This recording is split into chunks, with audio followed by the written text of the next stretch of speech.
kama kanisani kwangu mimi Dennis ambako Mungu amenipa kuchunga, nitakuwa ndo mtu pekee ambaye naombea wagonjwa wakapona.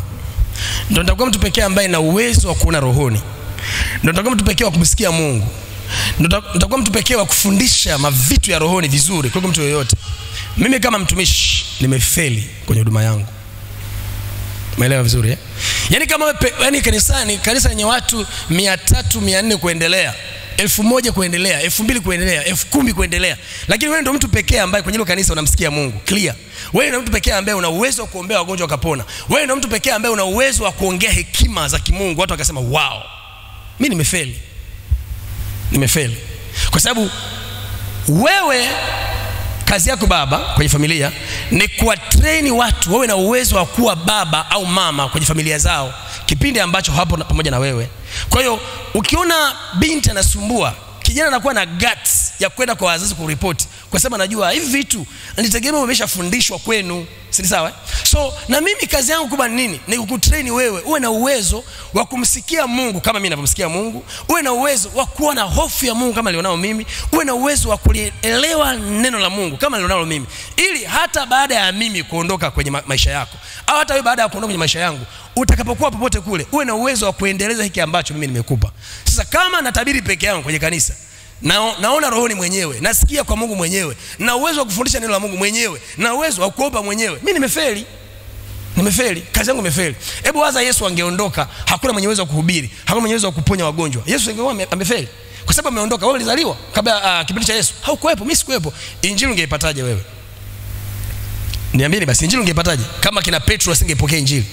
Tusingepata injili, si ndio eh? Sasa waza hivi, kama tukishindwa kuwarithisha watoto wetu injili ya kweli, wakamjua Mungu wa kweli, okay, sisi tukiondoka duniani, watakao kuja watabeba nini? Na ndio maana ni muhimu sana kujiuliza swali hili. Hivi wanangu wanajua Mungu anayemwabudu?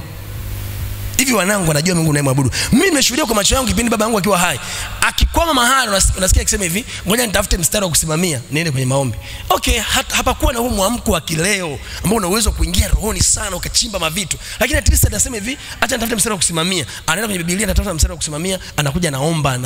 Mimi nimeshuhudia baba yangu akiwa anafunga anaomba, kwa macho yangu nimemwona baba yangu amefunga anaomba, nimeshuhudia. Kwa hiyo na uwezo wa kusema kuna namna baba yangu amenirithisha mambo ya rohoni, si ndio? So wewe jiulize, kama hauko tayari kujifunza vya rohoni, unataka tu uombe uondoke, mwana anarithi nini?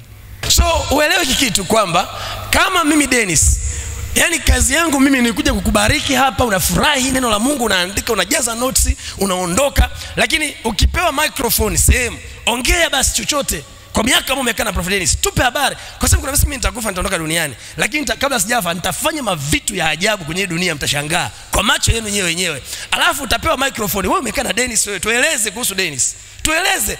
Unasema tu alikuwa anakuja na iPad yake hapo, anashika microphone, anaanza kufundisha. Hadi ndio kitu pekee ulichonacho. Tueleze vitu vya ndani, jamaa yupoje. Inabidi waeleze kama mzee alikuwa anakuja anatupa shuhuda za wazee ambao umetembea na Mungu kwenye viwango, afa anasema huku ndiko nakwenda. Kwa hiyo mzee amefanya haya kwa sababu alianza kuona shuhuda za wengine, si ndio? Na ndio maana mimi sina wivu kukupa siri za Mungu. Na nataka niumimine moyo wangu kwenu, Yaani ifike mahali ukiongea mtu aseme hivi, naona Dennis anaongea ndani yako. Ifike mahali ukiomba utasema hivi, naona kama Dennis ndio anaomba ndani yako. Ifike mahali ukifungua maandiko ukianza kuelezea, wanasema naisikia roho ya Dennis ndani yako. Maana yake wewe umeshiba kila ambacho Mungu amempa nani? Prophet Dennis. Kwa sababu wote hatujaitwa kusimama kuhubiri hapa, hatujaitwa kusimama kuhubiri. Lakini umeitwa kubeba injili hii kwa watu wako wa karibu, familia yako, marafiki zako, makazini huko. Joshua aliibeba roho ya nani? Ya Musa, si ndio? Elisha aliibeba roho ya nani? Ya Elia. Wewe unaibeba roho ya nani? Petro, Mathayo, Luka, Paulo waliibeba roho ya Yesu Kristo, waliibeba, wanayo.